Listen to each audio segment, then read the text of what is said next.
महाराष्ट्रामध्ये या व्यक्तीने जर कधी वाचन संस्कृती आणि ग्रंथालयासाठी काम केलं नसतं तर कदाचित आज महाराष्ट्रामध्ये आपल्याला एकही ग्रंथालय दिसलं नसतं. या व्यक्तीचं नाव होतं न्यायमूर्ती महादेव गोविंद रानडे.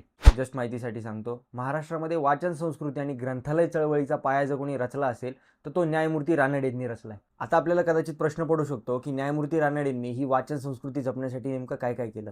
तर त्यांनी या 3 गोष्टी केल्या.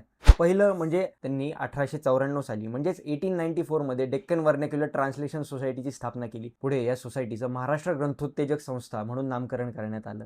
या संस्थेमधून जस्टिस रानडेंनी इतर भाषांमधले जे पुस्तकं होते त्यांचं मराठीमध्ये भाषांतर केलं, ज्याच्यामुळे मराठी वाचन संस्कृती वाढली. दुसरी गोष्ट म्हणजे न्यायमूर्ती रानडेंना स्वतःला वाचनाची आणि संशोधनाची खूप आवड होती. त्यामुळे त्यांनी इंग्रजीमध्ये राईज ऑफ मराठा पॉवर आणि त्याचंच भाषांतर मराठी सत्तेचा उत्कर्ष अशांसारखे संशोधनात्मक ग्रंथ लिहून संशोधनात्मक ग्रंथांच्या या यादीमध्ये भर घातली. तिसरी आणि सर्वात महत्त्वाची गोष्ट म्हणजे महाराष्ट्रामध्ये ऐतिहासिक कागदपत्र किंवा सरकारी कागदपत्र जतन करून ठेवण्याची सवय न्यायमूर्ती रानडेंनी सगळ्यांना लावली.